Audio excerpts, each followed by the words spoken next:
Salut à tous, c'est Bereko, j'espère que vous allez bien. On se retrouve pour Naruto Résumé Express saison 2. Alors rappelez-vous, dans la saison 1, on s'était quitté sur la première partie de l'examen de Chunin.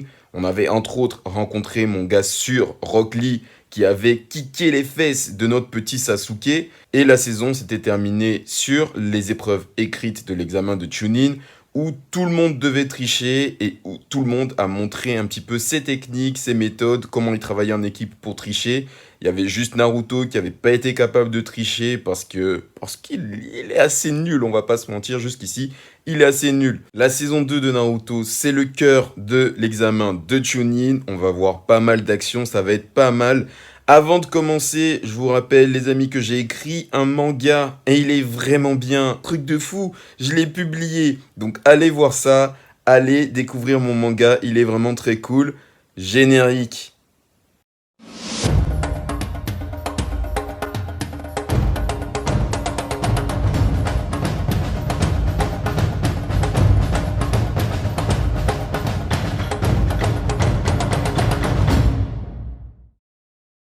Premier épisode de la saison, l'examinatrice est Anko, l'examen va se passer dans la forêt de la mort.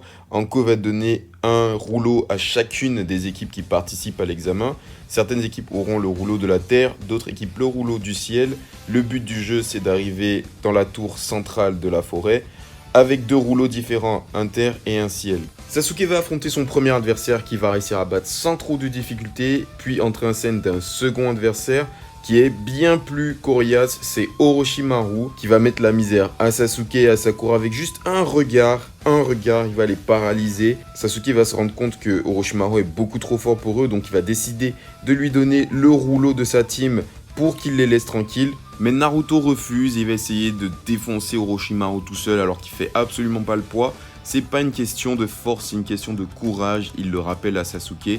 Même si l'adversaire est plus fort que toi, il faut quand même se battre jusqu'au bout parce que rien ne garantit que, parce que tu lui donnes le rouleau, il va te laisser vivre en fait. Et Orochimaru confirme. Donc Naruto, belle leçon à Sasuke, il va le réveiller un peu en le provoquant, en utilisant ses propres mots pour le provoquer. Naruto, juste après ça, il se fait défoncer par Orochimaru. Orochimaru, il lui enlève le sceau de Kyuubi. Ça va mettre Naruto KO. Sakura, elle fait toujours rien. Mais bon, elle rappelle à Sasuke, ça serait cool qu'ils se battent. Du coup, Sasuke se met vraiment à se battre. Il met toutes ses forces, tous ses moyens en œuvre. Et il va réussir à battre Orochimaru. Il va utiliser des techniques, des stratégies pour le mettre en difficulté. C'est pas mal du tout. Orochimaru, il est beaucoup trop fort, donc c'était rien. Orochimaru était en train de s'amuser avec Sasuke. Il va lui mettre un sceau qui va rendre Sasuke très fort, mais en même temps qui va lui mettre un handicap un peu bizarre. On sait pas trop ce que c'est, on sait que parfois ça le rend fort, parfois ça lui met un handicap. Il dit à Sasuke, écoute, tu viens me voir quand t'es prêt. Sasuke est KO, Naruto est KO. C'est à Sakura de défendre l'équipe. Et évidemment, elle n'est pas du tout capable de défendre l'équipe. Elle nous montre à quel point elle est totalement faible et inutile. Heureusement pour elle, Rock Lee arrive à son secours. Il va se battre tout seul contre les trois types qui attaquent Sakura, Sasuke et Naruto. Il va perdre parce que les mecs, ils sont quand même trois, ils sont quand même expérimentés. Et même si sa technique de taijutsu lui aurait permis d'en battre un, les autres étaient là pour le protéger, donc ça ne marche pas.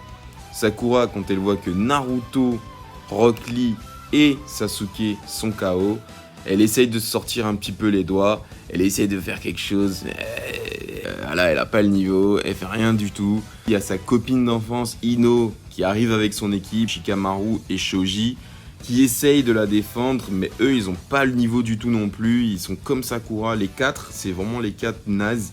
J'aime beaucoup Shikamaru parce que il est malin, il arrive toujours à trouver des stratégies pour battre les autres, mais clairement, les quatre font pas le poids. Heureusement pour eux, Neji arrive. Pour le coup, Neji, il est vraiment balèze, mais il n'a pas besoin de se battre parce que Sasuke se réveille finalement et grâce au pouvoir d'Orochimaru, Sasuke est vraiment puissant. Il arrive à battre les mecs assez facilement. Le boss de la team qui était venu pour tuer Sasuke, il se rend compte que Sasuke est beaucoup trop fort. Donc il donne son rouleau à Sasuke, il lui demande de les épargner, lui et ses potes.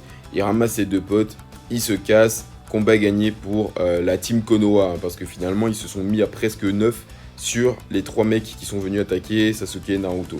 Entre temps, on a un petit passage assez bref de la team 8 qui rencontre Gaara Il le rencontre mais il se cache et il se rend compte que Gaara il est super fort. Gaara il va tuer 3 mecs sans faire aucun effort, il va les éclater comme jamais. Ils vont être assez traumatisés par ce qu'ils ont vu mais ils vont pouvoir réussir à s'échapper.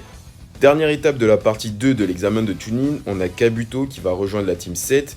Il va protéger Sakura et Naruto parce qu'ils étaient sur le point de faire une connerie. Il va rester à leur côté jusqu'à la fin de cette étape de l'examen et il va se battre avec eux pour qu'ils puissent récupérer un rouleau. Donc voilà, il fait un peu le grand frère avec eux. Il va les aider, il va leur donner la bonne stratégie, etc. Il va les aider à avoir le rouleau et donc à réussir la deuxième étape de l'examen de Chunin.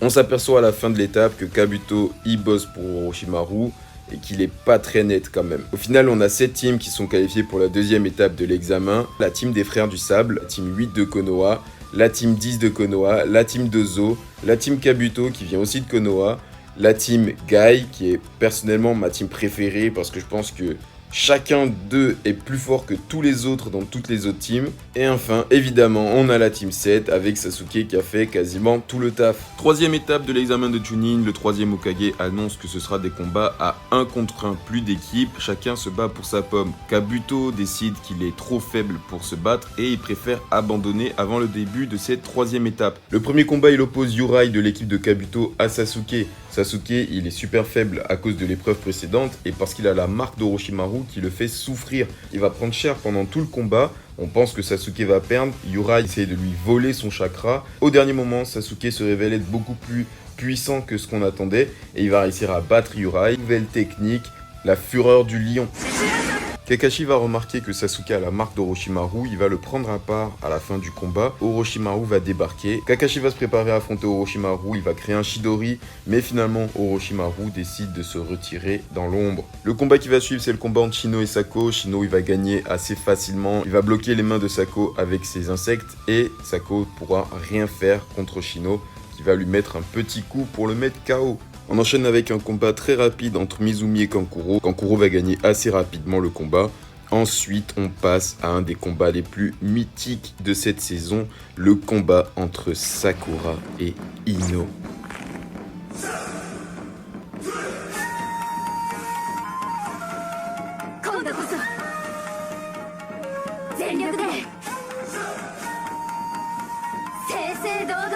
Évidemment, je déconne, ce combat était nul à chier. Sakura et Ino sont complètement nazes. À la fin du combat, quand elles ont montré à quel point elles étaient toutes les deux complètement nulles, Ino va essayer de prendre l'esprit de Sakura et de lui faire dire qu'elle abandonne. Mais Naruto va gueuler et Sakura va se réveiller. Elle va pas abandonner. Elles vont finir par se faire un double KO. C'était vraiment le combat le plus pitoyable de tout le tournoi, les gars. Combat suivant, c'est le combat entre Tenten et Temari. Tenten, elle est vraiment balèze, elle a rien à voir avec Ino et Sakura. Elle maîtrise pas mal les shurikens et les invocations, etc. Mais bon, Temari est quand même beaucoup plus forte qu'elle et elle va l'envoyer au tapis avec son éventail. Combat suivant, c'est le combat entre Shikamaru et Kin. Shikamaru va surtout montrer à quel point il est malin, malgré le fait qu'il soit pas particulièrement fort. Il va réussir à battre Kin en lui faisant se cogner la tête contre le mur. Le combat suivant, c'est le combat entre Naruto et Kiba. C'est un combat plutôt pas mal. Kiba va utiliser son chien Akamaru pour faire un combat à 2 contre 1 contre Naruto. Et Naruto va faire preuve de pas mal de stratégie. On voit que Kiba se débrouille plutôt bien. Naruto, lui, va montrer qu'il est assez malin en combat. Il va utiliser le chien de Kiba pour le berner. Et ensuite, il va lui péter à la face, au sens propre du terme. Parce que Kiba, il a un odorat hyper développé. Et Naruto a bien compris ça. Donc pour le gêner, il va bousiller son odorat avec son paix. Il va en profiter pour utiliser sa nouvelle technique fortement inspirée de Sasuke, le Uzumaki Naruto Rendan.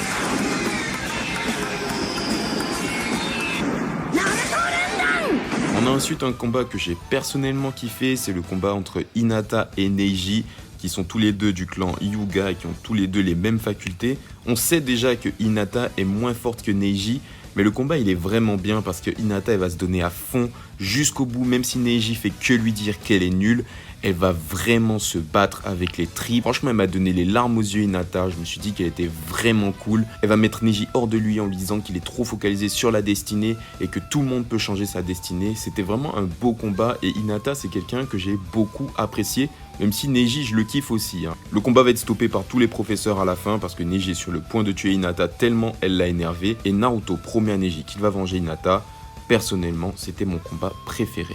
L'avant-dernier combat du tournoi est sincèrement le combat le plus impressionnant de tout le tournoi. C'est le combat entre Rock Lee et Gaara. Rock Lee qui utilise le taijutsu à fond et Gaara qui ne bouge jamais, qui n'a jamais été touché par qui que ce soit. Rock Lee va faire une démonstration de force et de vitesse contre Gaara. Il va être la première personne qui va réussir à mettre un coup à Gaara et il va pas se contenter de lui mettre un coup. Il va lui en mettre plein des coups. Il va le défoncer. Ça va être incroyable comme combat.